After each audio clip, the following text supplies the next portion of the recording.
सो बच्चों कैसे हो तुम लोग? I hope you all are very good. Okay. So बच्चों आज हम लोग एक चैप्टर स्टार्ट करने वाले हैं हमारे सिलेबस का, that is NBFC, non banking financial companies. अभी ये जो चैप्टर है ये काफ़ी आसान चैप्टर है, बहुत सिंपल चैप्टर है। बस यहाँ पे क्या करना है हमको, कुछ की टर्म्स हैं, ठीक है, एक जो कॉन्सेप्ट होता है ना वो कॉन्सेप्ट हमको पकड़ के चलना है, तो चैप्टर बहुत आसान हो जाएगा हमारे लिए। समझ रहे हो? मतलब ऐसा होता है ना कि कुछ कुछ चैप्टर्स में ऐसा होता है कि कुछ चीज़ें बहुत मेन होती हैं, वो मेन चीज़ें पकड़ के चल लो, आपका पूरा चैप्टर सिंपल आसानी से क्लियर हो जाता है। तो NBFC एक वैसा चैप्टर है। एंड ये जो चैप्टर है NBFC, हम लोगों ने RBI एक्ट में पढ़ा था, दैट RBI जो है रेगुलेट करता है किसको, NBFCs को। तो वहाँ हमने एक बहुत ही छोटा सा एक देखा था NBFC होता क्या है, एक मैंने वो बहुत ही ब्रीफ सा एक डिस्क्रिप्शन दिया था आपको NBFC के बारे में। तो यहाँ पे इस चैप्टर में हम लोग NBFC को इन डिटेल पढ़ने वाले हैं। NBFC क्या होती है, ठीक है, कैसे रजिस्ट्रेशन मिलता है। हमने पढ़ा था कि RBI जो है सर्टिफिकेट ऑफ रजिस्ट्रेशन देता है, RBI ही जो है वो सर्टिफिकेट ऑफ रजिस्ट्रेशन को सस्पेंड कर देता है। तो कैसे रजिस्ट्रेशन मिलता है, क्या प्रोसेस रहता है, कितने टाइप्स ऑफ NBFC होता है, क्या फंक्शनिंग है, वो सब इन डिटेल हम पढ़ने वाले इस चैप्टर में। एंड एक बात और ध्यान रखना बच्चों, ये जो चैप्टर रहेगा NBFC, ये भी आपका कम से कम 4 to 5 मार्क्स का रहेगा। ये चैप्टर भी आपका कम से कम 4 to 5 मार्क्स का रहेगा। समझ रहे हो? तो इम्पॉर्टेंट चैप्टर है, प्लस काम का तो चैप्टर है ही हमारे। ओके, और सिंपल चैप्टर है, सबसे अच्छी बात तो ये। चलिए स्टार्ट करते हैं NBFC को, ठीक है।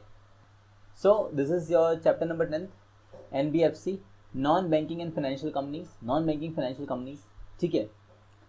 देखो पहले थोड़ा ओवरव्यू ले लेते हैं, what is NBFC, non banking financial companies होता क्या है, उसके बाद हम आगे बात करेंगे तो ज़्यादा बेटर रहेगा। देखो ये हमारी कंट्री में जो फाइनेंस का है ना, जितना भी रिस्पॉन्सिबिलिटी वो किसके हाथों में है, कौन मतलब संभालता करता है, तो सर RBI गवर्न करता है, बिल्कुल।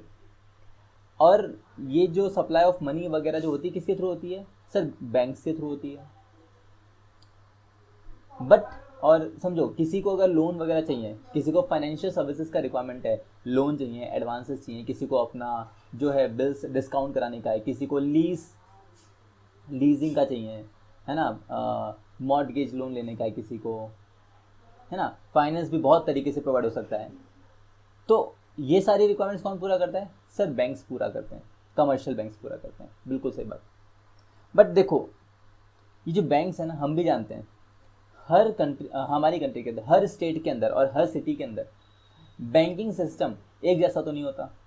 किसी कंट्री में या किसी स्टेट में, किसी कंट्री में बहुत ही ज़्यादा अच्छा होता है बैंकिंग सिस्टम, तो किसी स्टेट या किसी सिटी के अंदर इतना डेवलप नहीं होता। समझते हो? क्योंकि इतना बड़ा कंट्री हमारा, जहाँ SBI की हम बात करें जिसका सबसे ज़्यादा ब्रांचेज है पूरी कंट्री के अंदर, तो कहीं ना कहीं SBI ने ऑल दो अपना ब्रांचेस हर जगह खोल रखा है, बट स्टिल इतना बड़ा कंज्यूमर बेस है इंडिया का, इतना पॉपुलेशन इतना ज़्यादा है, तो ठीक है, यहाँ पे क्या है, जो फंड्स का रिक्वायरमेंट है या जो फाइनेंस का रिक्वायरमेंट है वो भी क्या है, बहुत बड़ा है। तो इतनी बड़ी पॉपुलेशन को एक बैंकिंग सिस्टम अकेले तो हैंडल नहीं कर सकता। तो वहाँ पे पिक्चर में आते हैं कौन, वहाँ पे पिक्चर में आता है आपका NBFC। वहाँ पे पिक्चर में कौन आते हैं, वहाँ पे पिक्चर में आता है आपका NBFC, non banking financial companies. कि देखो बैंक अकेला क्या नहीं कर सकता, पूरी इकोनॉमी का फाइनेंशियल रिक्वायरमेंट्स पूरा नहीं कर सकता है। तो वहाँ पे बैंक के काम को असिस्ट करने आ रहा है NBFC, non banking financial companies. ये बैंक नहीं है, बट ये भी क्या करता है, फाइनेंशियल सर्विसेज ऑफर करता है लाइक बैंक। तो कुल मिला के अगर मैं कहूँ तो NBFC is very much like a bank, but it is not a bank. NBFC का काम अगर आप देखेंगे तो NBFC का काम बिल्कुल वही है जो एक बैंक का काम होता है in regards to finance, but NBFC एक बैंक नहीं है। काम भले ही बैंक जैसा है बट बैंक नहीं है, ठीक है। इसलिए इसका नाम भी यही है कि नॉन बैंकिंग फाइनेंशियल कंपनीज, कि ये फाइनेंशियल सर्विसेज प्रोवाइड करती हैं। ऐसी कंपनीज हैं जो आपको फाइनेंशियल सर्विसेज प्रोवाइड करती हैं, बट इनको बैंक मत समझ लेना। These are the non banking financial companies. And हम जैसे इंडिविजुअल्स को at large financial services provide करती हैं ये एनबीएफसी। देखो एक इंडिविजुअल होता है, अगर एक गवर्नमेंट सैलरीड अगर एम्प्लॉई है तो उसको लोन लेने में इतना दिक्कत नहीं आता है, ठीक है, क्योंकि वो गवर्नमेंट सैलरीड एम्प्लॉयड है, उसका जो है अच्छा सा उसका जो है आईटीआर वगैरह भरा रहता है, फॉर्म 16 होता है उसका, उसका जो क्रेडिट रेटिंग है बहुत स्ट्रांग होता है, तो उसको ईजिली लोन मिल जाता है। बट अगर एक प्राइवेट बिजनेसमैन की बात करें, एक प्राइवेट इंडिविजुअल की बात करें, एक इंडिविजुअल की बात करें जो कि मतलब गवर्नमेंट सेक्टर से नहीं है ना, कोई प्राइवेट सेक्टर में नौकरी कर रहा है, प्राइवेट सेक्टर में एम्प्लॉई है, तो उसका क्रेडिट रेटिंग इतना स्ट्रांग नहीं होता है। क्यों नहीं होता है? क्योंकि उसका जो सैलरी है गवर्नमेंट में तो क्या है, फिक्स है, आपका टर्मिनेशन नहीं होने वाला। प्राइवेट सेक्टर में क्या है, आज है कल नौकरी नहीं है, आज तुमको पूछ रहे कल नहीं पूछेंगे फिर। तो ऐसे एम्प्लॉयज़ को जो बैंक्स होते हैं ना, बैंक ऐसे लोगों को बैंक क्या नहीं करता, इतनी आसानी से लोन नहीं देता है। बैंक थोड़ा हेजिटेट रहता है कि यार इसकी क्रेडिबिलिटी पे मुझे भरोसा नहीं है, क्या पता इसकी नौकरी का, मैंने इसको 10 साल का लोन दिया, मालूम पड़ा 2 साल बाद इसकी नौकरी छूट गई तो। देखो जैसे भी ये अपना कोरोना का टाइम चल रहा था, कोविड का टाइम चल रहा था, पेंडेमिक का टाइम चल रहा है, कितने प्राइवेट सेक्टर में कितने ही लोगों की जॉब चली गई, कितने ही लोगों का पे स्केल कट हो गया, समझ रहे हो। बट मजाल है कि गवर्नमेंट सेक्टर में किसी भी एक एम्प्लॉय की नौकरी गई हो या किसी की भी सैलरी डिडक्ट हुई हो, तो वहाँ पे क्या है कि प्राइवेट सेक्टर वालों पे क्रेडिट भरोसा नहीं कर सकते यार, क्या पता कल को कुछ भी हो जाए। तो बैंक क्या नहीं करते, ऐसे लोगों को लोन नहीं देते। तो फिर ऐसे लोगों को लोन देगा कौन? तो वहाँ पे पिक्चर में आता है NBFC, non banking financial companies. ये ऐसे फाइनेंशियल कंपनीज होती है जिनका काम ही, जिनका प्रिंसिपल बिजनेस, मेन बिजनेस है ना, प्रिंसिपल बिजनेस ये क्या होता है, टू प्रोवाइड फाइनेंस, लोगों को फाइनेंशियल सर्विसेज ऑफर कर सके। खुद आपके घर आएंगे, अरे लोन ले लो यार, कई बार फ़ोन आता है हमारे पास, मैसेजेस आते हैं, इतना इतना लोन का रिक्वायरमेंट है, तो जस्ट इस पे लिंक पे क्लिक करो या इतना कॉल मिलाओ, फट से लोन मिल जाएगा। तो वो होते हैं आपके नॉन बैंकिंग फाइनेंशियल कंपनीज। एक तरीके से मैं बोलूँ तो हमारे फाइनेंशियल सेक्टर को या मैं कहूँ जो इकोनॉमी में सप्लाई ऑफ क्रेडिट को मेंटेन करके चलते हैं एनबीएफसी, समझ लो। क्योंकि बैंक तो हर किसी को लोन नहीं देता है, बट रिक्वायरमेंट तो सबको होती है। तो वहाँ पे फिर पिक्चर में कौन आता है, एनबीएफसी आता है। तो चलो बच्चों, हम उसी एनबीएफसी के बाद यहाँ पे करेंगे, ठीक है। हाँ, एक छोटा सा ब्रीफ मैंने इंट्रोडक्शन दिया आपको, आई होप तुमको समझा होगा। कुल मिला के एनबीएफसी कंपनी है जो क्या करता है, बैंक की तरह एक्ट करता है, बैंक के ही फंक्शंस परफॉर्म करता है, बट बैंक नहीं होता है। जिसका प्रिंसिपल बिजनेस क्या है, to provide finance, financial services provide करना, ठीक है, लाइक लोन्स एंड एडवांसेस वगैरह वगैरह, ठीक है। चलिए देखते हैं introduction. NBFC are institutions that provide banking and financial services without meeting the legal definition of a bank। मैंने आपको बताया कि ये बैंक नहीं है, बट स्टिल बिना बैंक की डेफिनेशन मीट करे क्या करता है, आपको बैंकिंग और फाइनेंशियल सर्विसेज ऑफर करता है। In the past few years these organization had played a crucial role in the growth of economy, the reserve. क्यों, कैसे कि भाई पॉपुलेशन एट लार्ज को लोन इन्होंने दिया है, सप्लाई ऑफ मनी को मेंटेन इन्होंने ही करा है, तो इसलिए क्रूशल रोल इन्होंने प्ले करा है in the growth of economy, ठीक है। The reserve bank of India, the RBI, is interested with the responsibility of regulating and supervising the NBFC. ये लोग, हम ये वाला फंक्शन हमने ऑलरेडी आरबीआई के अंदर पढ़ा था कि आरबीआई क्या करता है, रेगुलेट और सुपरवाइज करता है किसको, एनबीएफसी को, okay. Now RBI while exercising its delegated legislation of making regulation for NBFC have the following objectives। जब आरबीआई क्या कर रहा होता है, एनबीएफसी को रेगुलेट करने के लिए या एनबीएफसी को कंट्रोल करने के लिए जो वी कैन से पॉलिसीज़ वगैरह बना रहा होता है, ठीक है, जो रेगुलेशंस वगैरह बना रहा होता है, तो उसमें आरबीआई का 2 ऑब्जेक्टिव रहता है, ठीक है। आरबीआई के 2 ऑब्जेक्टिव रहते हैं कि भाई मैं क्या करने वाला हूँ, मैं एनबीएफसी को रेगुलेट करने वाला हूँ, तो मैं कुछ ऐसे रेगुलेशंस बनाऊंगा, मैं कुछ ऐसी पॉलिसी बनाऊंगा कि जिसका एम क्या होगा, पहला to ensure healthy growth of financial companies, ठीक है, अनहेल्दी ग्रोथ नहीं होनी चाहिए, हेल्दी ग्रोथ होनी चाहिए फाइनेंशियल कंपनीज की। हेल्दी ग्रोथ का मतलब क्या कि भाई एक इजी प्रोसेस होना चाहिए रजिस्ट्रेशन का, ठीक है, और प्लस ऐसा कुछ रहना चाहिए कि भाई ट्रांसपेरेंसी रहे। ऐसा ना हो कि भाई फाइनेंशियल कंपनी से ग्रोथ कर रही है बट वहाँ पे क्या हो रहा है, एक तरीके से समझो धांधली वगैरह चल रही है, करप्शन चल रहा है, वो सब नहीं होना चाहिए, ठीक है। Ensure healthy growth of financial companies. Then दूसरा, ensure that these companies function as a part of financial system, plus ये भी एंश्योर करना होता है कि भाई ये जो कंपनीज हैं वो क्या कर रही हैं, फाइनेंशियल सिस्टम के ही पार्ट की तरह काम कर रही हैं, ठीक है। तो ये एक ऑब्जेक्टिव रहता है आरबीआई का while formulating regulations of NBFC. Then NBFC का डेफिनेशन का अगर हम बात करें तो what is the definition of NBFC, कि NBFC is a company registered under the Companies Act 2013 for any earlier enactment और any earlier enactment, यानी 2013 से पहले Companies Act 1956 था ना, तो उसकी बात कर रहा है। Engaged in the following business, देखो NBFC, कोई भी NBFC बनने से पहले एक होता है कंपनी, है ना। कोई भी एनबीएफसी बनने से पहले क्या होती है, एक कंपनी होती है जो कि क्या होती है, लेटर ऑन एनबीएफसी बन जाती है। सबसे पहले अगर आपको एनबीएफसी बनना है तो you should be a company which is registered under the companies act 2013 और द कंपनीज एक्ट 1956 अर्लियर इनएक्टमेंट्स, ठीक है।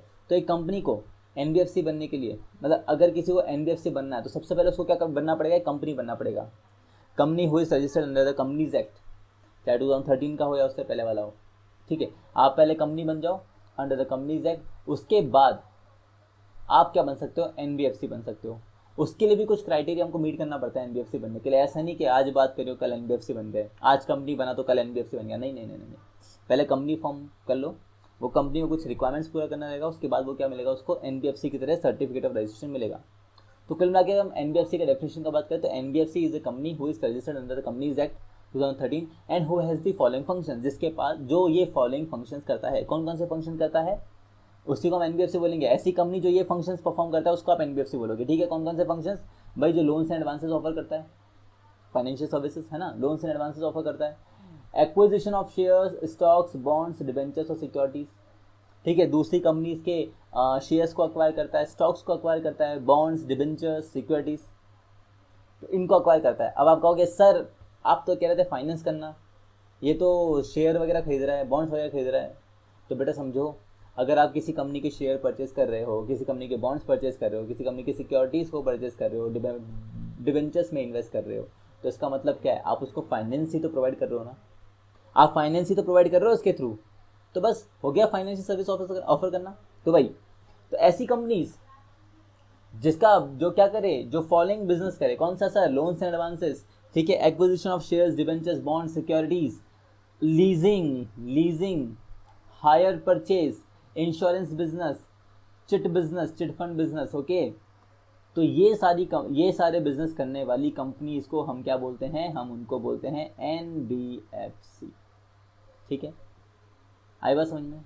बट ध्यान रखने का, ऐसे कंपनीज जो ये वाली एक्टिविटीज करेगा जो नीचे भी आ रही हैं, वो एनबीएफसी नहीं होगा। तो देखो क्या बोल रहा है, but does not include any institution who has following principal business. But समझो, ऐसा इंस्टीट्यूट है ना, ऐसा इंस्टीट्यूट जो क्या करता है, ये वाले बिजनेस परफॉर्म करता है, फॉलोइंग बिजनेस परफॉर्म करता है, इनको एनबीएफसी नहीं कहेंगे। कौन सा, ऐसा कोई इंस्टीट्यूशन है जो एग्रीकल्चरल एक्टिविटी परफॉर्म कर रहा है, ऐसा कोई इंस्टीट्यूशन जो इंडस्ट्रियल एक्टिविटी परफॉर्म कर रहा है, ऐसा कोई इंस्टीट्यूट है जो परचेज और सेल कर रहा है किसका, गुड्स का।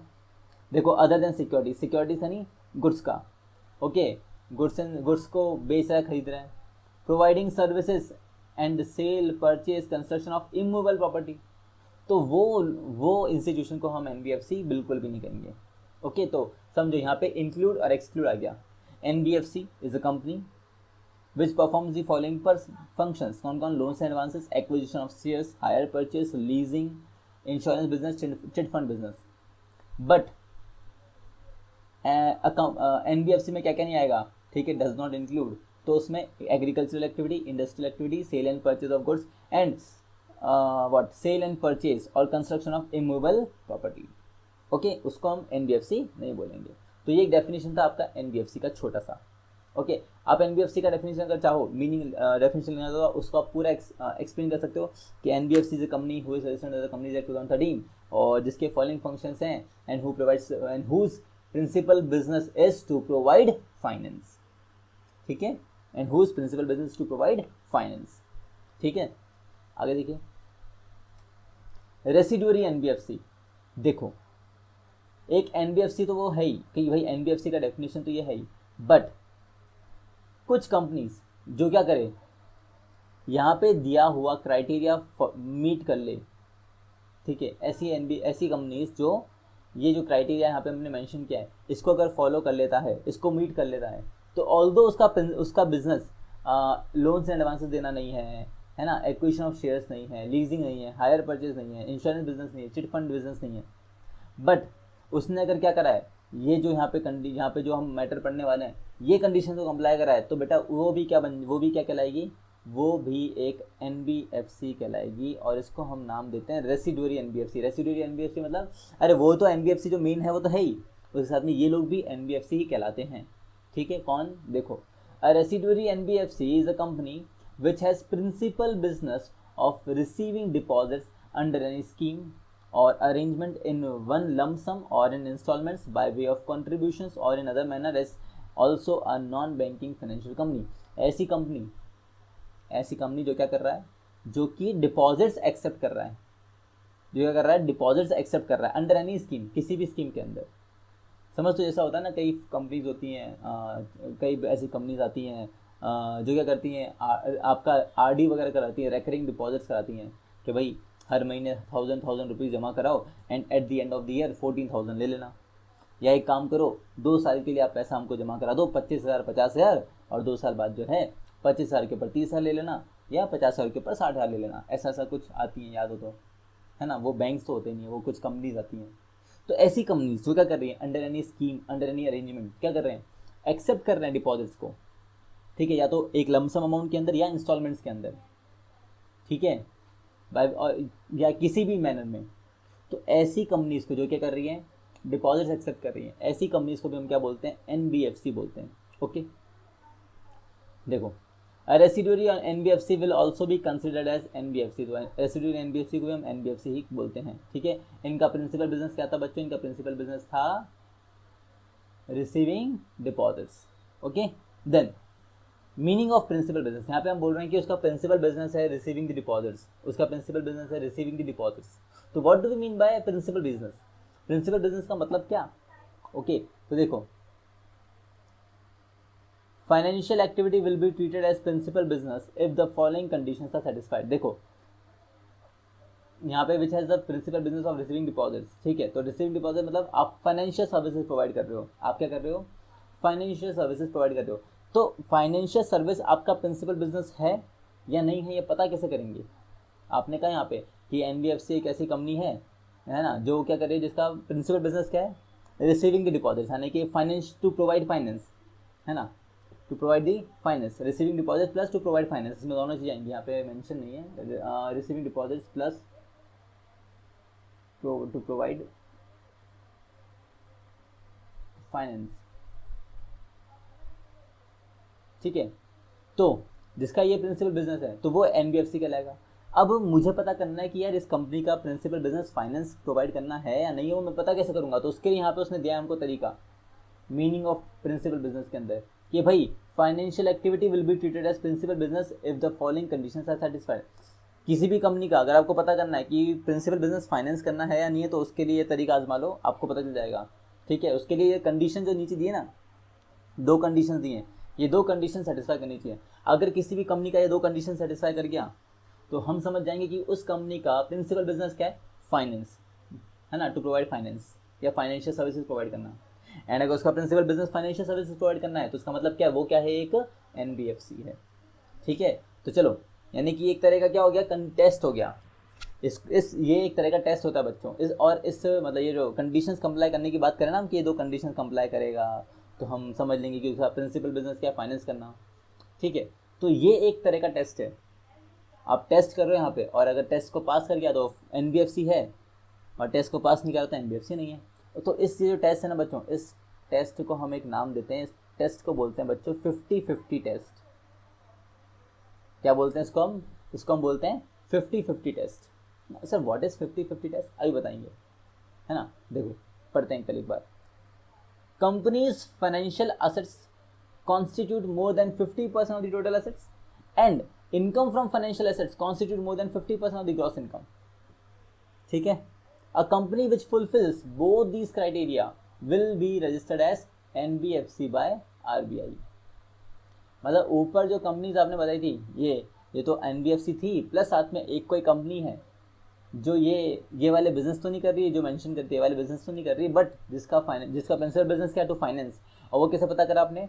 50-50 टेस्ट के थ्रू पता करा। तो इसका मतलब आपको RBI क्या कर लेगा, एज एन NBFC रजिस्टर्ड कर लेगा। ठीक है, तो सर वो 50-50 टेस्ट था क्या, वो कंडीशन थी क्या? तो उस कंडीशन को मैंने बोला उसको क्या बोलते हैं, 50-50 टेस्ट बोलते हैं। सर 50-50 टेस्ट क्यों बोलते हैं? क्योंकि बेटा जो पहला 50 है, जो फर्स्ट 50 है ना, देखो मैं यहाँ लिखता हूँ 50-50 टेस्ट। तो जो फर्स्ट 50 है इसका मतलब ये रहता है कि आप मतलब जो कंपनी की हम बात कर रहे थे ना, उस कंपनी की टोटल एसेट्स का, उस कंपनी की टोटल एसेट्स का एटलीस्ट 50% ऑफ एसेट्स किस में होना चाहिए, फाइनेंशियल एसेट्स की फॉर्म में होना चाहिए। मतलब आपने किसी कंपनी में या तो इन्वेस्टमेंट कर रखा हो, यानी कि उसके शेयर्स परचेज कर रखे हो, उसके बॉन्ड्स परचेज कर रखे हो, डिबेंचर्स परचेज कर रखे हो, या तो ऐसा हो, या आपने उसको क्या कर रखा हो, लोन्स एंड एडवांसेस दे रखे हो, समझ रहे हो।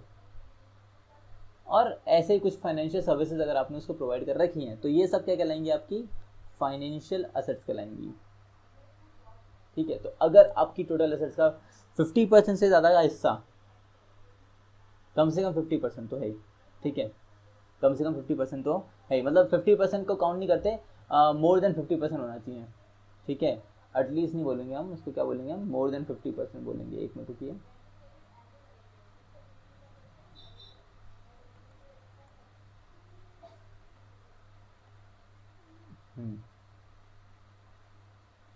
More than 50%, which means at least 51% तो होना ही चाहिए। इसका मतलब क्या हुआ, एटलीस्ट 51% तो होना ही चाहिए। तो मोर देन 50% यानी एटलीस्ट 51% तो आपकी जो टोटल एसेट्स है उसका 51% किस में होना चाहिए, फाइनेंशियल एसेट्स के फॉर्म में होना चाहिए, पहला टेस्ट के अकॉर्डिंग 50, पहला जो 50 आता है उसका। और जो दूसरा 50 उसका मतलब क्या है, दूसरा 50 ये बोलता है कि आप जो कंपनी की बात कर रहे हो ना, उसकी जो ग्रॉस रिसीट्स हैं, यानी उसको जो भी पैसा मिल रहा है ऑल एंड ऑल, है ना, ग्रॉस रिसीट्स जो है, उस ग्रॉस रिसीट्स का मोर देन 50% जो है रिसीट्स, वो किसके थ्रू आनी चाहिए, वो रिसीट्स आनी चाहिए थ्रू फाइनेंशियल एसेट्स। जैसे मैंने ये फाइनेंशियल एसेट्स में ये मेरी एसेट्स थी ना, फाइनेंशियल एसेट्स थी, इनमें मैंने इन्वेस्ट किया था, जिनमें मैंने पैसा लगाया है, मैंने किसी को लोन दिया, मैंने किसी को एडवांस दिया, मैंने किसी के शेयर परचेज करा, मैंने किसी को डिबेंचर परचेज करा है, तो वो मेरी फाइनेंशियल एसेट्स है। तो ऑब्वियस सी बात है, फाइनेंशियल एसेट्स के बाद मुझे क्या होगा, कुछ ना कुछ रिसीट्स मिलेंगी, है ना, कुछ ना कुछ रिसीट्स मिलेंगी in the form of dividend, in the form of interest.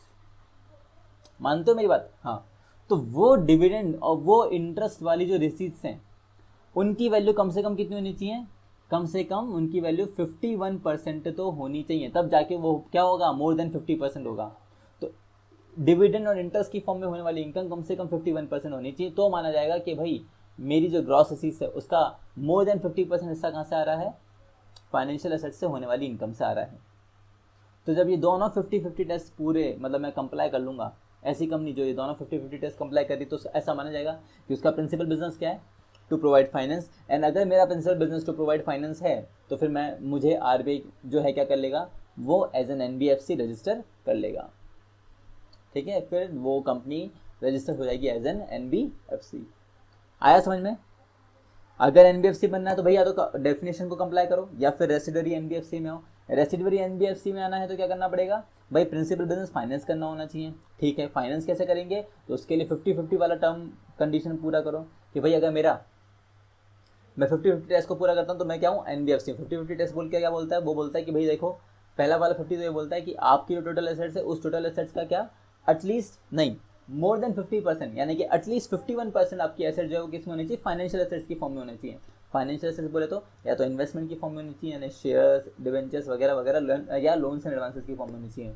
फिर दूसरा 50 ये बोलता है कि ये जो फाइनेंशियल एसेट्स से जो इनकम आ रहा है ना, तो आपकी जो ग्रॉस एसेट्स है उसका मोर देन 50% यानी कि एटलीस्ट 51% तो हिस्सा कहाँ से आना चाहिए, ये फाइनेंशियल जो एसेट्स है ना उसकी इनकम से आना चाहिए। अगर दोनों कंडीशन कंप्लाई होगी तो फिर आपकी कंपनी क्या हो जाएगी, will be registered as NBFC with the RBI। Okay बच्चों, आई बात समझ में? तो आप जब ये पढ़ रहे हैं, ठीक है, आप जब ये लेक्चर ले रहे हैं तो जो मैंने मार्क करा है, जो मैंने लिखा है, ठीक है, आप भी उसको वैसे के वैसे लिखते चलो, वैसे के वैसे मार्क करते चलो, तो आपको पढ़ने में बाद में आसानी रहेगी। ठीक है, लाइक जो की पॉइंट्स होते हैं ना वो आपको दिमाग में रहेंगे हमेशा, ऐसा पूरा पूरा पढ़ने से अच्छा। और जैसे मैंने लिखवाया है तो उसको लिख लेने का, इससे क्या होगा आपको, मतलब जो इसका जो थीम है ना वो हमेशा याद रहेगा, नहीं तो बार बार लेक्चर थोड़ा देखने बैठोगे, समझ रहे हो? तो ये जो चीज़ लिखवाता हूँ ये भी लिख लेने का, तो थोड़ा नोट्स वोट्स बनता रहेगा तुम्हारा।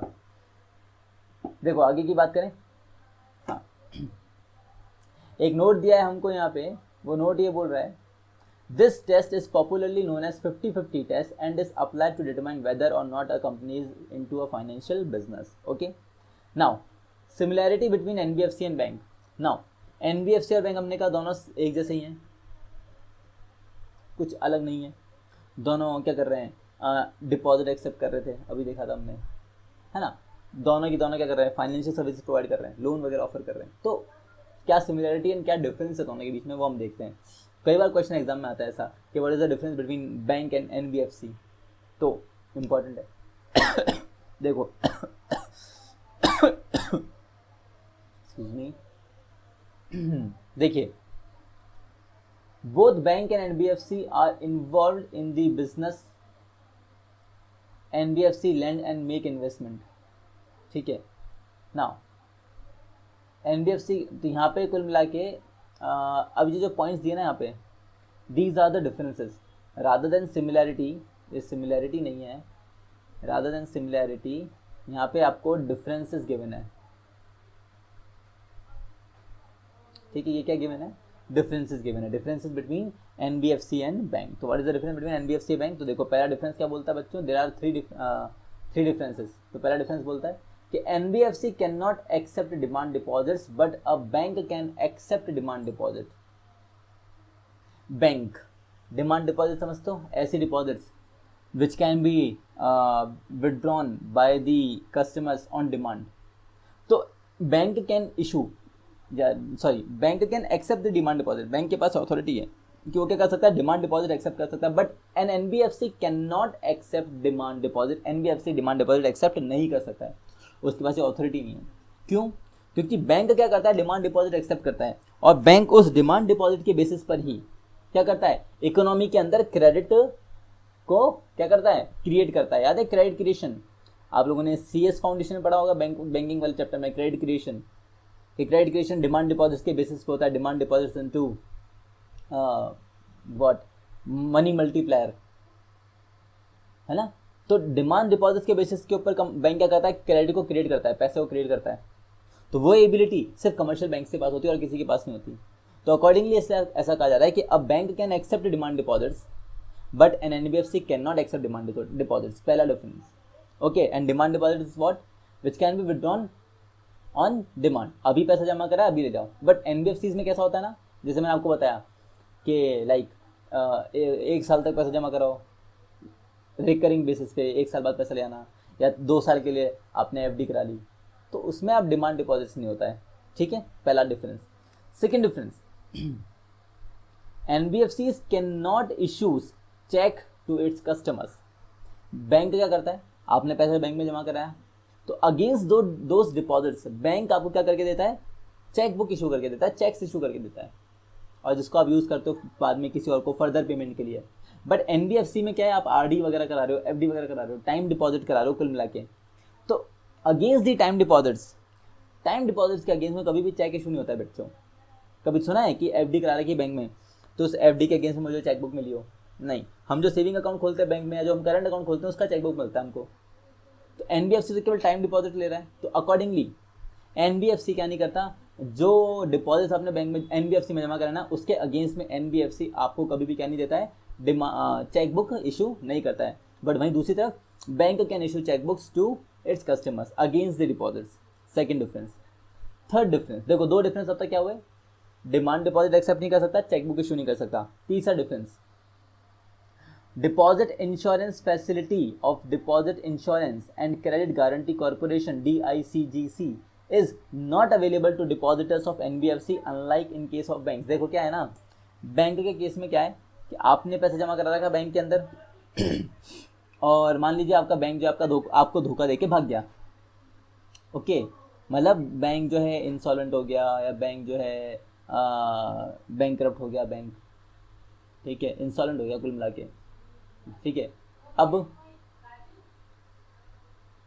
बैंक तो पैसा दे नहीं सकता आपका, तो उस केस में क्या है, अगर आपका पैसा बैंक में जमा है ना, तो वहाँ पे बेटा ये इंश्योरेंस स्कीम है, इंश्योरेंस फैसिलिटी है कि वहाँ पे अगर ऐसा कोई भी बैंक है जो अगर क्या करता है, डिफ़ॉल्ट करता है या अपने कस्टमर्स का पैसा लेके भाग जाता है, तो बेटा वहाँ पे उसको, मतलब उसके जो कस्टमर्स है उनको क्या मिलता है, इंश्योरेंस मिलता है।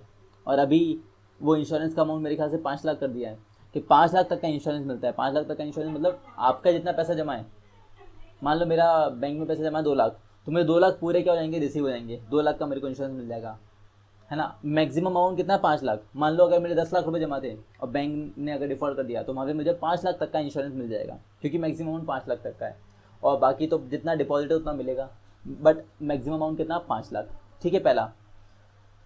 But in case of NBFC, अगर NBFC आपका पैसा लेके भाग गया, समझ रहे हो, तो उस केस में ऐसा कोई भी इंश्योरेंस उसके डिपॉजिटर्स को नहीं है।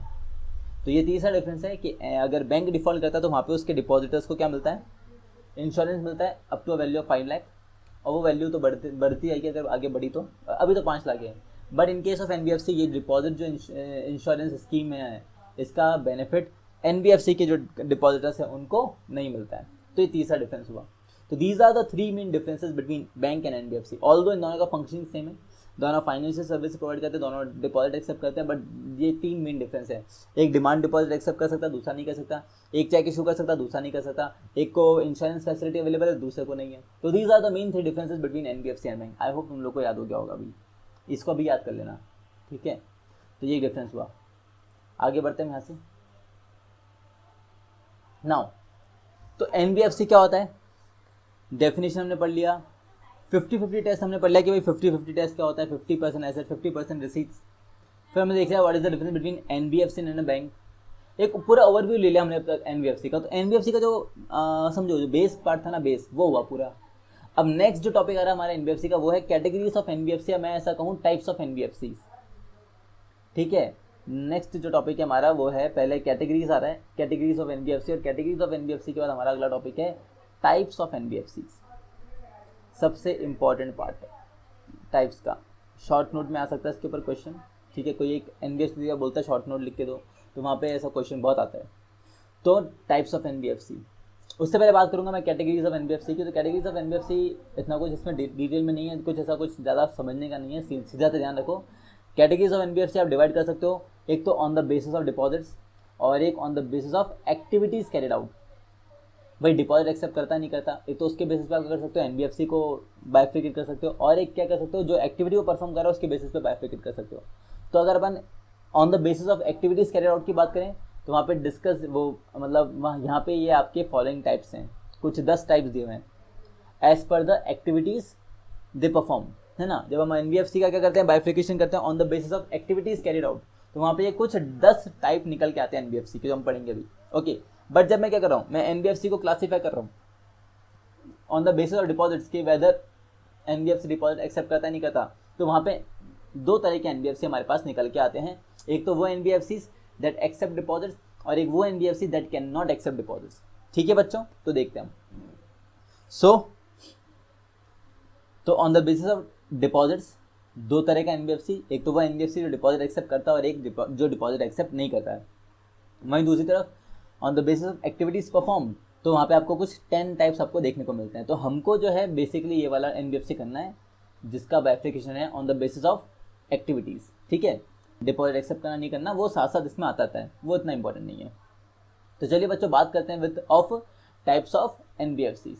तो देखो इसको बहुत सिंपल सा लेके चलेंगे हम, इतना वो मैं क्या कहते हैं इसको डिफ़िकल्ट नहीं बनाऊंगा आप लोगों के लिए, बहुत सिंप्लीफाइड टर्म में लेके चलेंगे।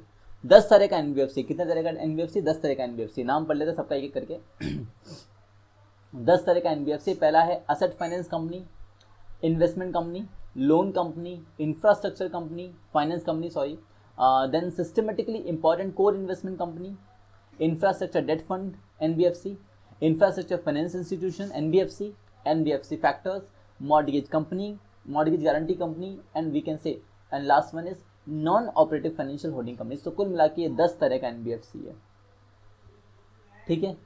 All are these a type of NBFC, सब एनबीएफसी का टाइप है, विच मीन्स ये सभी के सभी एनबीएफसी, ये सभी के सभी एनबीएफसी क्या करते होंगे, वो जो 50-50 क्राइटेरिया था ना उसको फुलफिल कर रहे होंगे। समझ रहे हो मेरी बात को, एनबीएफसी हो तो फिर 50-50 क्राइटेरिया पूरा करोगे। तो यानी ये सब क्या है, types of NBFC, which means by default ये सारे एनबीएफसी क्या कर रहे होंगे, 50-50 क्राइटेरिया को क्या कर होंगे, फुलफिल कर रहे होंगे। तो चलो बात करते हैं हर एक एनबीएफसी के बारे में इन डिटेल थोड़ा थोड़ा, ठीक है। चलिए बहुत सिंपल टर्म्स में हम इसको लेके चलेंगे, तुमको दिक्कत नहीं आना चाहिए मेरे हिसाब से तो। चलिए बात करते हैं। तो सबसे पहले आ रहा है हमारे पास asset finance company. Asset finance company देखो बहुत सिंपल नाम से बताऊंगा, एसेट फाइनेंस कंपनी नाम से पता चल रहा है ये एक ऐसा एनबीएफसी है। सबसे पहली बात तो ये एक ऐसा एनबीएफसी है जो क्या करता है, फाइनेंस प्रोवाइड करता है, ठीक है, किस चीज के लिए, टू बिल्ड असेट्स। समझ में आई बात, ये एक ऐसा एनबीएफसी जो क्या करता है, फाइनेंस प्रोवाइड करता है, किस काम के लिए, ताकि आप अपनी असेट्स को बना सको, to create some physical assets. ऐसी फिजिकल असेट्स, ध्यान देना है ना, ऐसी फिजिकल असेट्स जो कि कंट्रीब्यूट करेगी कहाँ पे, इकोनॉमिक एक्टिविटी में,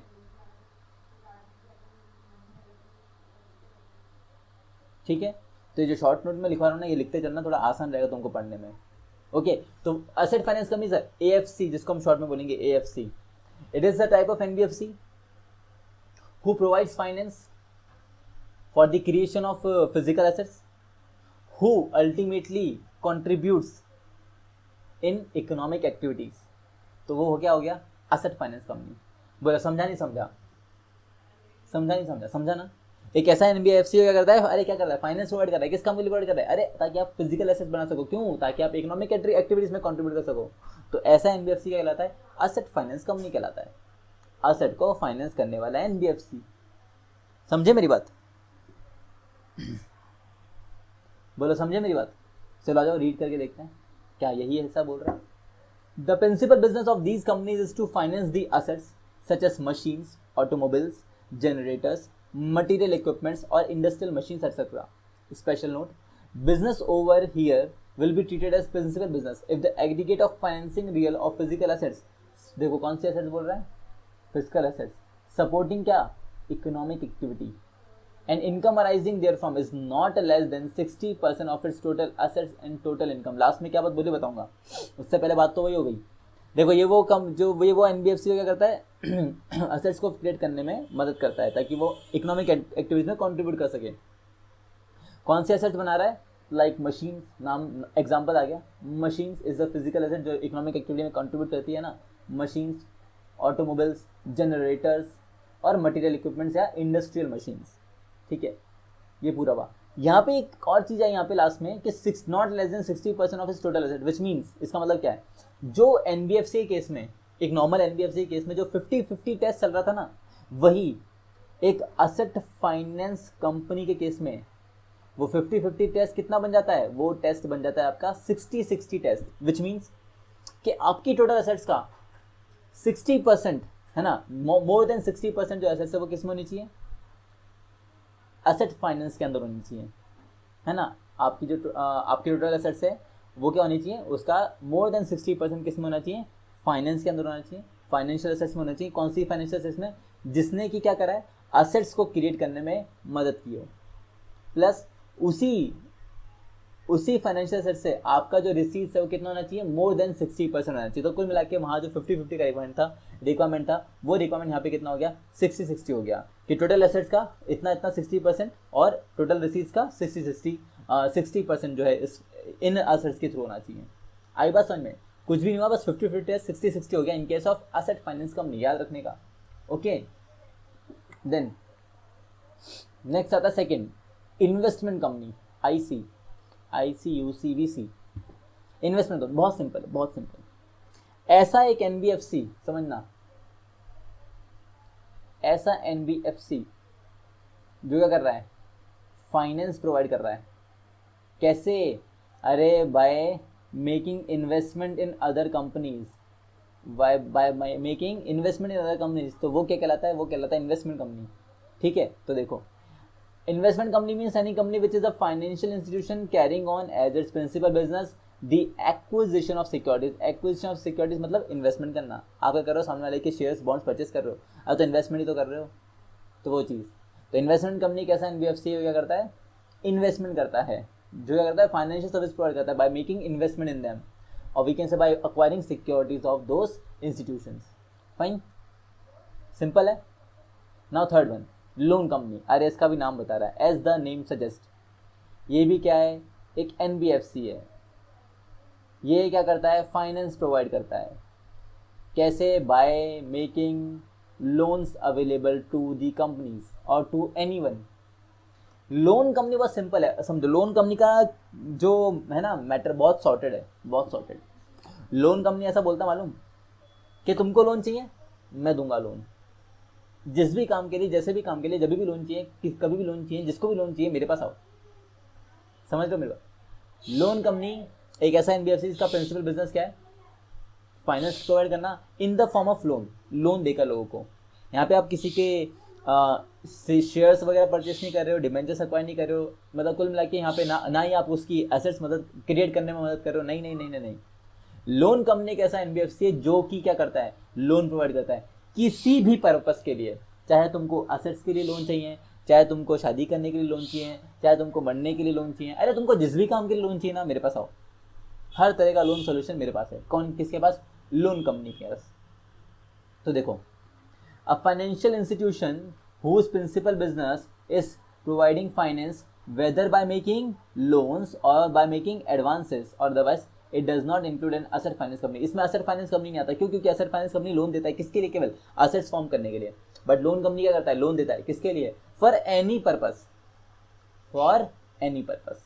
ठीक है, NBFC प्रिंसिपल बिजनेस क्या? फाइनेंस प्रोवाइड करना bye making loans for any purpose.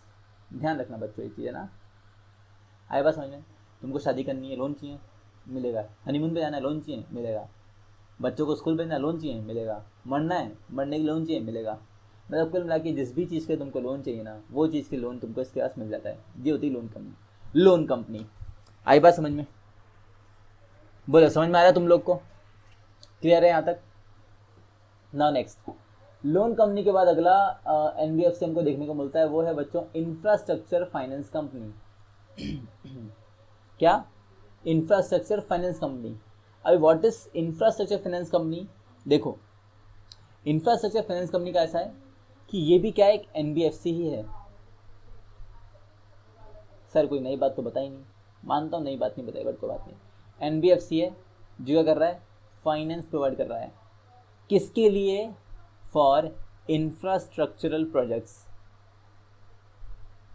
For infrastructural projects. जैसे समझो मुंबई में मेट्रो जो है इस्टेब्लिश हो रही है, तो मेट्रो इस्टेब्लिश करने के लिए मान लो एक क्या ना, मतलब जिस कंपनी को टेंडर मिला है तो उसको थोड़ा फाइनेंस का ज़रूरत है, उसको फाइनेंस का थोड़ा कमी पड़ रहा है, लोन चाहिए उसको, ताकि मेट्रो काम को टाइमली बेसिस पूरा कर सके। अभी समझो इंफ्रास्ट्रक्चर, मेट्रो जैसा project, it will require huge amount of funds, बहुत सारा पैसा चाहिए। तो कुल मिला के एक बात तो पता चल गई, ये जो ऐसा NBFC जो इंफ्रास्ट्रक्चर की लोन प्रोवाइड करता है ना, वो क्या करता है? बहुत बड़े बड़े अमाउंट में लोन देता है।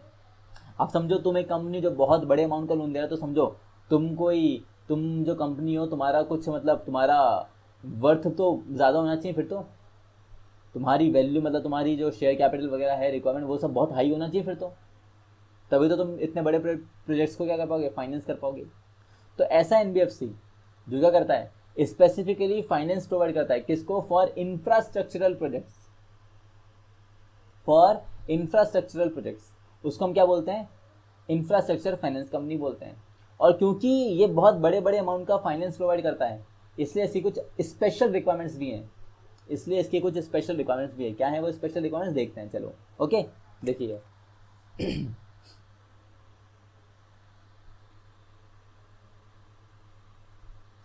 ओके, एक मिनट। हाँ, क्या है रिक्वायरमेंट्स, देखो क्या, पहले पढ़ लेते हैं उसको। An NBFC will be termed as an infrastructure finance company if it complies all the following condition। किसी भी कंपनी को इंफ्रास्ट्रक्चर फाइनेंस कंपनी तभी कहा जाएगा जब वो ये कंडीशंस को क्या करेगा, कंप्लाई करेगा। कौन कौन सी कंडीशंस हैं? पहला, it has net owned funds, net owns fund, now NOW, okay, when it has net own funds of ₹300 crore और मोर। एक ऐसी NBFC जिसका नेट ओन्ड फंड्स, क्या, जिसका नेट ओन फंड कितना हो, 300 करोड़ से ज़्यादा हो, या तो 300 करोड़ हो या 300 करोड़ से ज़्यादा हो, तो वो एक NBFC होगी। सर यहाँ पे एक टर्म आई नेट ओन फंड, सर ये क्या होता है बेटा, बताएंगे अभी, है ना, अभी आगे चलेंगे तो बताएंगे आपको नेट ओन फंड्स क्या होता है। अभी पूरा फॉर्मूला बताएंगे नेट ओन फंड्स का, डोंट वरी, ठीक है। बस ध्यान रखो, जैसे नेट वर्थ होता था ना कंपनीज के अंदर, वैसी एक चीज़ है नेट ओन्ड फंड्स, बहुत सिमिलर है उससे, ठीक है। तो अगर आप एक NBFC हो, कौन सी, इंफ्रास्ट्रक्चर फाइनेंस कंपनी, और आपका नेटवर्थ, नेट ओन फंड्स कितना है, 300 करोड़ या उससे ज़्यादा है, तो आप एक इंफ्रास्ट्रक्चर फाइनेंस कंपनी हो। दूसरा condition, deploys at least 75% of its total assets in infrastructure loans. मतलब वो जो 50-50 टेस्ट था ना, यहाँ पे वो टेस्ट कितना बन गया, यहाँ पे वो टेस्ट बन गया आपका 75-50 टेस्ट। मतलब यहाँ पे आपकी टोटल असेट्स का 75% ऑफ दी असेट्स जो है किस में होनी चाहिए, इन फाइनेंशियल असेट्स। और वो भी कौन सी फाइनेंशियल असेट्स, जिसने क्या करा है, इंफ्रास्ट्रक्चर प्रोजेक्ट्स के लिए क्या करा है, फाइनेंस प्रोवाइड करा है। ओके, तो कुल मिला के जो 50-50 टेस्ट था यहाँ पे, वो टेस्ट कितना बन जाता है, 75-50 टेस्ट बन जाता है, ठीक है। देन थर्ड, आपका मिनिमम क्रेडिट रेटिंग कितना होना चाहिए, ए या इक्वलेंट। ए बहुत अच्छा क्रेडिट रेटिंग होता है, विच मीन्स आप कभी डिफॉल्ट नहीं करोगे। अभी आप इतना बड़ा अमाउंट दे रहे हो लोन पे, तो अच्छी सी वही है ना, आपका जो है फिर क्रेडिट रेटिंग अच्छा होना मांगता है। तो इसमें एक और चीज़ कि इंफ्रास्ट्रक्चर फाइनेंस कंपनी बनने के लिए आपका credit rating, minimum credit rating है ना, मिनिमम क्रेडिट रेटिंग कितना होना चाहिए, ए या उसके इक्वलेंट होना चाहिए, AA, AAA भी हो सकता है। देन CRAR, ये CRAR ऑलरेडी हम लोगों ने डिस्कस किया था RBI के अंदर, कि ये वो रेशियो होता है जिसको हम बोलते हैं capital to risk asset ratio. यानी ये एक वो रेशियो है जिस पे आपको पता चलता है कि भाई अगर मैंने अपना फंड्स इस कंपनी में एम्प्लॉय किया तो मुझे कम से कम मिनिमम इतना रिटर्न तो यहाँ से मिलना ही है। तो आपका CRAR जो है कितना होना चाहिए, एटलीस्ट 15% तो होना ही चाहिए, और 15% तो रिटर्न आपको मिलना चाहिए अगर आपने उस कंपनी में इन्वेस्ट किया है। तो अगर किसी ने आप NBFC में इन्वेस्ट किया है तो उसको 15% का तो रिटर्न मिलना चाहिए, CRAR, ठीक है। तो ये 4 कंडीशन, ये ऐसी कंपनी, ऐसा NBFC जो ये 4 एडिशनल कंडीशंस को फुलफिल करेगा। कौन कौन सा कंडीशन, 300 करोड़ वाला, 75-50 वाला, फिर क्रेडिट रेटिंग A वाला, और 15% वाला। ऐसा NBFC जो 4 एडिशनल कंडीशन को पूरा करता है, जो कि फाइनेंस प्रोवाइड करता है फॉर द इंफ्रास्ट्रक्चरल प्रोजेक्ट्स, ठीक है। जो फाइनेंस प्रोवाइड करता है फॉर द इंफ्रास्ट्रक्चरल प्रोजेक्ट्स, उसको आप क्या बोलते हो, इंफ्रास्ट्रक्चर फाइनेंस कंपनी बोलते हो, ठीक है बच्चों। बोलो आया समझ में, दैट्स इट। 75-50 टेस्ट याद रखना, ओके। 300 करोड़ से ज़्यादा का net own funds. Net own funds क्या होता है अभी आगे चल के हम पूरा डिस्कस करेंगे, डिटेल में बात करेंगे, पूरा फॉर्मूला समझेंगे उसका, ओके। चलिए नेक्स्ट टाइप के NBFC का बात करते हैं। वेट,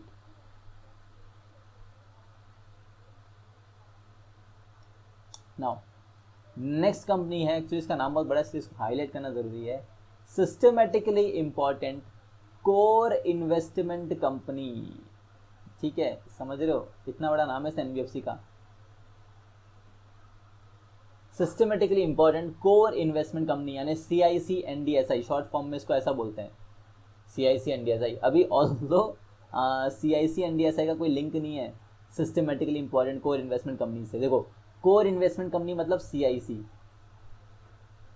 ND ऐसे लगा दिया, एंड SI सिस्टमेटिकली इंपॉर्टेंट, तो ऐसा उल्टा चल रहा है, समझ रहे हो।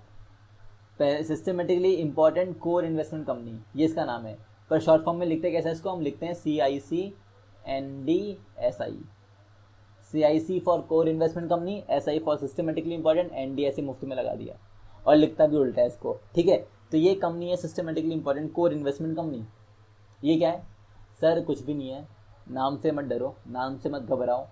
ये भी एक तरह का NBFC है जिसका काम है फाइनेंस प्रोवाइड करना। कैसे? By making investment, bye making investment. कहाँ कहाँ कहाँ करते हैं investment? In core areas of economy like agriculture, like industries, समझ रहे हो वैसा। तो ऐसी फाइनेंस कंपनी, ऐसा NBFC जिसका जो क्या कर रहा है? फाइनेंस प्रोवाइड कर रहा है। किसको? Core areas of the economy को, जो कि फाइनेंस प्रोवाइड कर रहा है by making investment in core areas of economy. और उन कोर एरियाज ऑफ इकोनॉमी को यहाँ पे नाम दिया जाता है ग्रुप कंपनीज का, ठीक है, वो चीज़। तो ऐसा कोई NBFC जो क्या करता है? इन्वेस्टमेंट कर रहा है कहाँ? कोर एरियाज ऑफ इकोनॉमी में। तो उसको हम क्या बोलते हैं? Systematically important core investment company, यानी CIC NDSI। अब ये कर रहा है कोर एरियाज में इन्वेस्ट कर रहा है, तो मतलब समझो ये भी कुछ, इसका भी वट कुछ ज़्यादा होगा। तो इसके लिए भी क्या है? कुछ एडिशनल कंडीशंस हैं कि किसी भी NBFC को अगर CIC NDSI बनने का है तो ऐसे मुंह उठाया और बन नहीं जाएगा, उसको ये एडिशनल रिक्वायरमेंट्स पूरा करना पड़ेगा, तब जाके वो बनेगा। जैसे ये आपका इंफ्रास्ट्रक्चर फाइनेंस कंपनी के इसमें 4 एडिशनल रिक्वायरमेंट्स है ना, वैसे इसमें भी कुछ एडिशनल रिक्वायरमेंट्स हैं, वो पूरा करोगे तो क्या बनोगे? CIC NDSI बनोगे। आए बात समझ में? चलो देखते हैं क्या क्या क्या कंडीशंस हैं।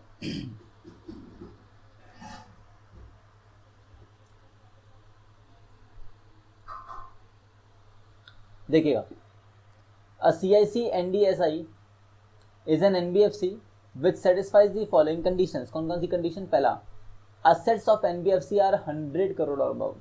अरे यार तुम है ना क्या करने वाले हो? कोर एरियाज में इन्वेस्टमेंट करने वाले हो, तो तुम्हारी कुछ फाइनेंशियल मतलब स्ट्रेंथ तो बहुत ज़्यादा होनी चाहिए। तो तुम्हारी असेट्स कम से कम कितनी होनी चाहिए? कम से कम 100 करोड़ होनी चाहिए तुम्हारी असेट्स। अगर तुम्हारी असेट्स कम से कम 100 करोड़ है या 100 करोड़ से ज़्यादा है तो तुम एक CIC NDSI बन सकते हो। तो पहला रिक्वायरमेंट, असेट्स कितना? Of 300 crore, sorry of 100 crore और मोर, okay. Then, at least 90% of its assets are in the form of investment in shares or debt instruments or loans in group companies. And out of the 90%, मैं एक साथ पढ़ देता हूँ, इसको फिर अच्छे समझाऊंगा ये करके ना। And out of the 90%, 60% should be invested in equity shares or those instruments which can be compulsorily converted into equity in next 10 years. And last condition भी पढ़ लेते हैं पहले, फिर एक साथ पूरा बता देंगे।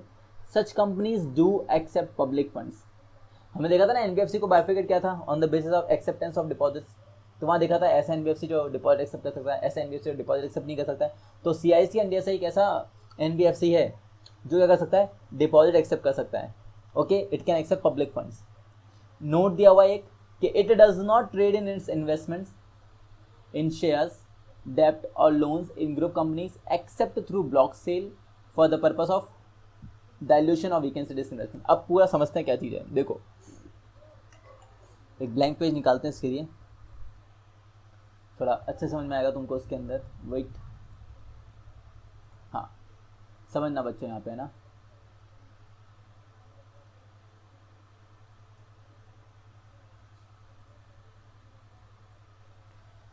देखने का बात किसी कर रहे हैं? बात कर रहे हैं यहाँ पे CIC NDSI की।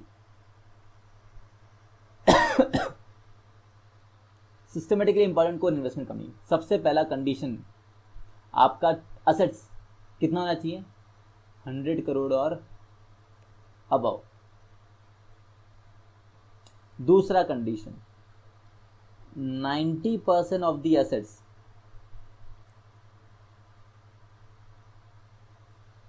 90% ऑफ द टोटल असेट्स किस में होना चाहिए? इन्वेस्टमेंट्स के अंदर होना चाहिए। समझ रहे हो? यानी कि जो आपका 50-50 टेस्ट था इन केस ऑफ CIC NDSI, वो 50-50 टेस्ट क्या बन गया यहाँ पे? वो टेस्ट बन चुका है यहाँ पे आपका 90-50 टेस्ट। क्या आपकी टोटल असेट्स का 90% ऑफ दी असेट्स जो है, आपकी टोटल असेट्स का 90% ऑफ दी असेट्स जो है वो किस में होना चाहिए? वो किस में होना चाहिए? इन्वेस्टमेंट के अंदर होना चाहिए। कहाँ इन्वेस्टमेंट के अंदर? कोर इन्वेस्टमेंट कंपनीज के अंदर, ठीक है। फाइनेंशियल एसेट्स होने चाहिए, आपकी टोटल एसेट्स का 90% एसेट्स किस में होना चाहिए? Financial assets. और वो फाइनेंशियल एसेट्स भी क्या होगा? इन्वेस्टमेंट होगा। किसके अंदर? कोर इन्वेस्टमेंट कंपनीज के अंदर, कोर एरियाज के अंदर, इकोनॉमी के कोर एरियाज के अंदर, जिसको हम ग्रुप कंपनीज बोलेंगे। ओके, ये भी बात। फिर उसमें एक बात बोली, out of this 90%, out of this 90%, मतलब ये 90% का आप जो इन्वेस्टमेंट कर रहे हो इन द फॉर्म ऑफ भाई किसी का शेयर परचेज करा, किसी का बॉन्ड्स एक्वायर करा, किसी का डिबेंचर लिया, किसी को लोन दिया, कुछ भी, तो ये तुम्हारा फाइनेंशियल एसेट्स हो गया। तो 90% ऑफ योर टोटल एसेट्स किस में होना चाहिए? इन सब के अंदर होना चाहिए। And out of this 90%, out of this 90%, यानी ये जो इन्वेस्टमेंट किया ना आपने जो इन्वेस्टमेंट किया है, तो आउट ऑफ दिस इन्वेस्टमेंट है ना, या आउट ऑफ दिस 90%, 60%, मतलब इसको बाइफिकेट कर लो यहाँ पे, 90% को हम बाइफिकेट कर रहे हैं, जो 90% है ये 60% जो है, और जो रिमेनिंग जो 30% बचेगा है ना, तो 60% ऑफ इन्वेस्टमेंट नहीं, 60% ऑफ द एसेट्स। यहाँ पे इन्वेस्टमेंट का 60% नहीं ले रहे हो, समझना, 90% का 60% नहीं है। आपकी जो टोटल एसेट्स थी ना, जिसको 90 और 10 में आपने बांटा था, उस 90 में से 60% का जो हिस्सा है उसकी बात कर रहे हैं। यानी 60% ऑफ द एसेट्स जो है,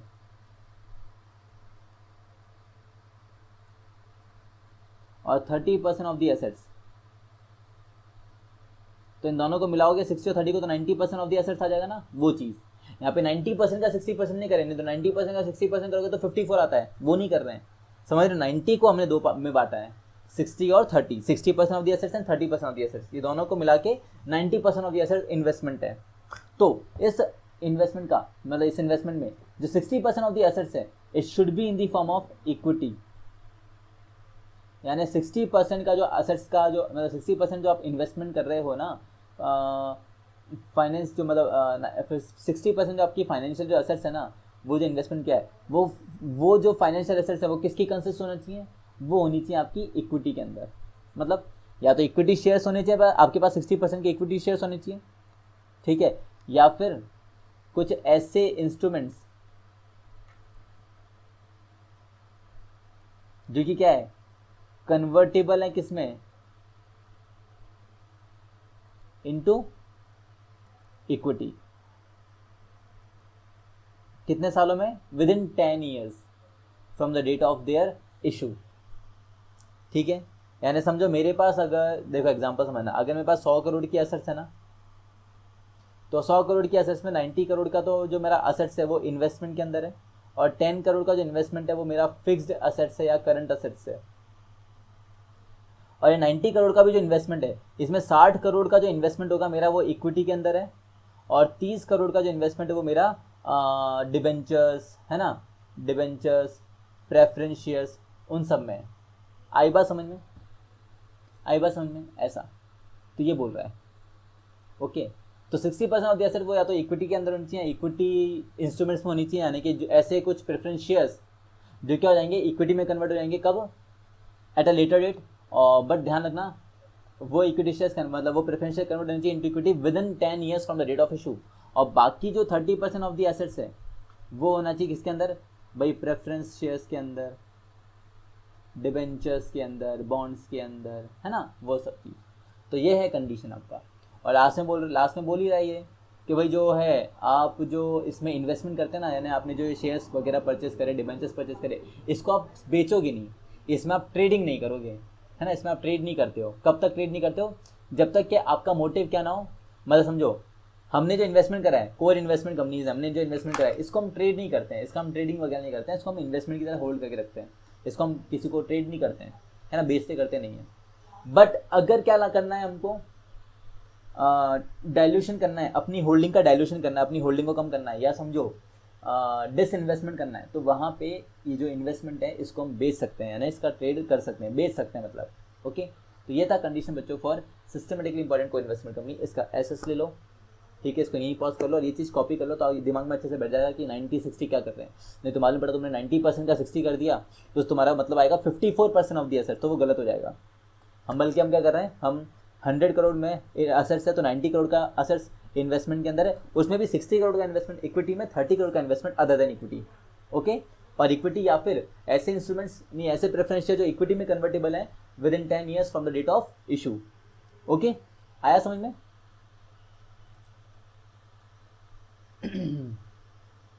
यस तो पहला कंडीशन हमने पढ़ लिया 100 करोड़, दूसरा पढ़ लिया हमने 90%, तीसरा भी पढ़ लिया हमने 90 और 60। और सच कंपनीज, हाँ ये कंपनी क्या कर सकती हैं, पब्लिक फंड एक्सेप्ट कर सकती है। सबसे छोटी बात जो याद रखने की है कि these companies can accept public funds. Okay, and note तो आपको ये मैंने बता ही दिया कि डाइल्यूशन की व्यवस्था हम कर सकते हैं।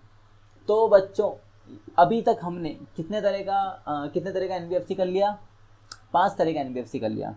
Asset finance company, loan company, investment company, infrastructure finance company and systematically important core investment company. इसमें जो इंफ्रास्ट्रक्चर फाइनेंस कंपनी और जो systematically important core investment company यानी सीआईसी एंड एससी, इन दो में हमको कुछ एडिशनल कंडीशन देखने को मिला, बाकी समय तो सिंपल चल रहा था।